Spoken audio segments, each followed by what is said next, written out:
Aujourd'hui, nous allons voir pourquoi La Fontaine s'est trompée, comment elles se reproduisent et surtout quelle est la division du travail au sein de la famille.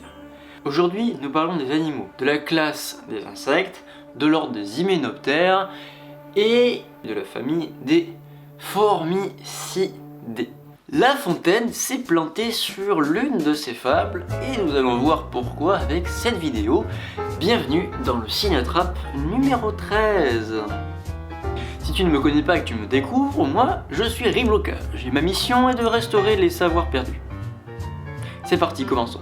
Nous allons démarrer avec quelques généralités sur la fourmi. La fourmi est apparue à peu près il y a 170 millions d'années et n'a pas subi la crise du Crétacé, qui d'ailleurs dans l'esprit des gens, la crise du Crétacé est associée à un gros caillou de 16 km ou un peu plus de diamètre qui serait venu frapper la Terre et donc qui aurait éclaté toute forme de vie sur Terre et qui aurait tué notamment les dinosaures, mais cette théorie est en train d'être réfutée, sujet d'une prochaine vidéo. Pour parler brièvement du rang taxonomique pour savoir où est-ce que l'on se situe sur l'arbre phylogénétique, nous sommes au règne animal, bien entendu, à l'embranchement des arthropodes, à la classe des insectes, à l'ordre des hyménoptères et à la famille des Formicidae ou Formicidae. Vous connaissez la chanson. Le début de la vidéo était un peu flou parce que j'avais oublié de démarrer l'autofocus.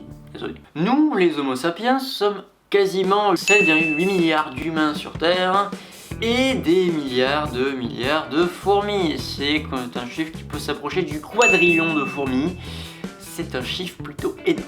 Alors, des fourmis, il y en a de tout type. Il y en a des grosses, des rouges, des qui piquent, des qui mordent, il y en a plein. Et on n'a pas découvert la moitié de ce qui existe. Pas encore du boulot pour les myrmécologues. Myrmécologue qui au passage est quelqu'un qui étudie les fourmis. A noter que l'ordre des hyménoptères, il y a aussi les guêpes et les abeilles par exemple qui font partie de cet ordre, et les fourmis font partie du sous-ordre des Apocrita. On dit souvent que les fourmis ont une ressemblance avec les termites, qu'on peut aussi appeler fourmis blanches, de par la ressemblance. Je vous mets deux photos, mais c'est pas des proches parents, parce que pas les mêmes caractéristiques, soit comportementales, soit anatomiques, donc ce ne sont pas de proches parents.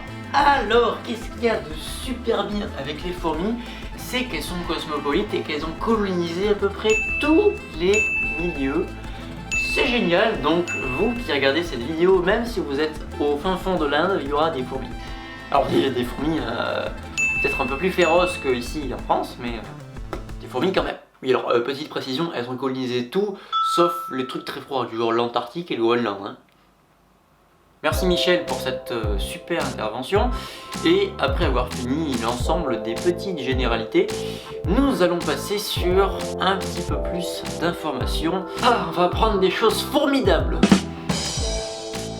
Passons à un point un peu plus précis sur l'anatomie et les caractéristiques d'une fourmi. Alors bien entendu, c'est un insecte, donc les insectes maintenant on commence à connaître, tête, thorax et abdomen, alors dans le bon sens ça fait ça, et les fourmis ont un petit truc en plus entre le thorax et l'abdomen, on appelle ça une pétiole, et ça n'a pas grand chose de plus à dire, faudrait juste une vidéo détaillée sur le sujet. À présent, je vous propose de dégommer un mythe selon lequel les fourmis qui défendent la colonie sont des mâles, parce que c'est des femelles. Et nous allons voir pourquoi. Trois types de fourmis. Des femelles qui sont stériles, qui sont plus généralement des travailleuses, c'est-à-dire des ouvrières, c'est-à-dire des fourmis qui vont défendre le nid, des fourmis fourrageuses, des fourmis qui vont nettoyer le nid. Et puis, donc comme je l'ai dit, ces fourmis-là, ce sont donc les enfants de la reine, ce sont des femelles et elles sont stériles. Elles ne pourront jamais se reproduire, elles ne se reproduiront jamais. Ensuite vient donc les mâles. Et les mâles chez les fourmis, oh les pauvres, mais en même temps ils servent qu'à ça.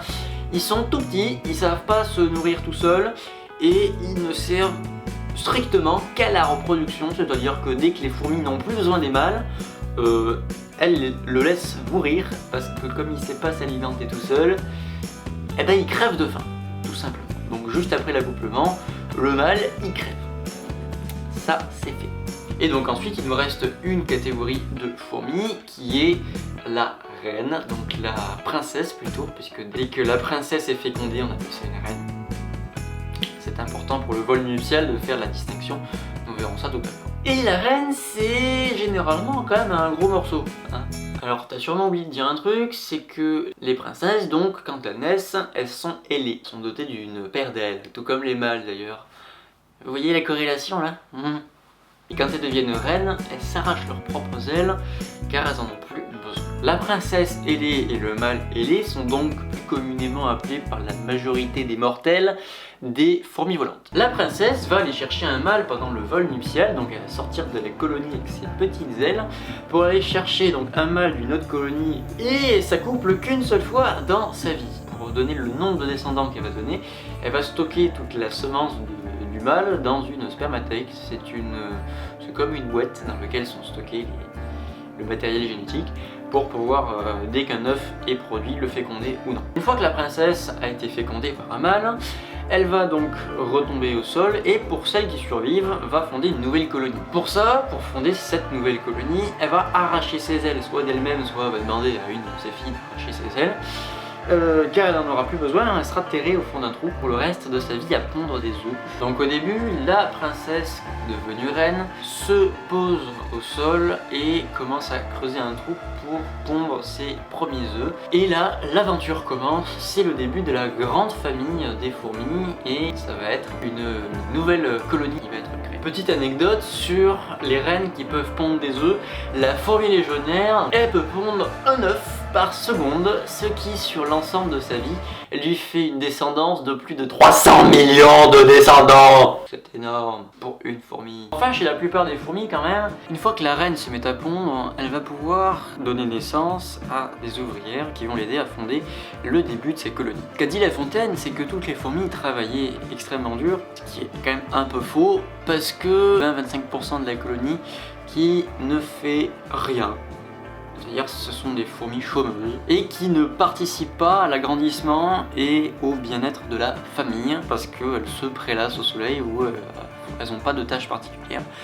Donc 20 à 30% de la colonie ne fait rien de très spécifique. Si un myrmécologue passe par là, si c'est un nom, je prends. Donc la fourmi n'est pas une grosse travailleuse, en tout cas pour au moins 30% de la colonie. Autre chose, j'ai dit que la fourmi elle est préparée donc toute cette nourriture pour l'hiver, mais elle ne dort pas pendant l'hiver, elles ont juste un rythme de vie qui ralentit. Au sein du rang des fourmis travailleuses, des fourmis ouvrières ou des fourmis qui tout simplement vont aider la reine à construire, à ériger cette cité fourmilière, il y a différents types de fonctions, de boulot, de jobs qu'elles peuvent avoir tout en fonction de leur morphologie ou alors de leur durée de vie. En fonction de leur durée de vie, elles peuvent donc passer soit du couvain, soit aux activités domestiques à l'intérieur de la fourmilière ou à l'intérieur du nid, soit garde à l'entrée des portes de la fourmilière, soit à la toute fin au fourrageage. Dans la majeure partie des cas, c'est aller chercher de la nourriture pour la ramener.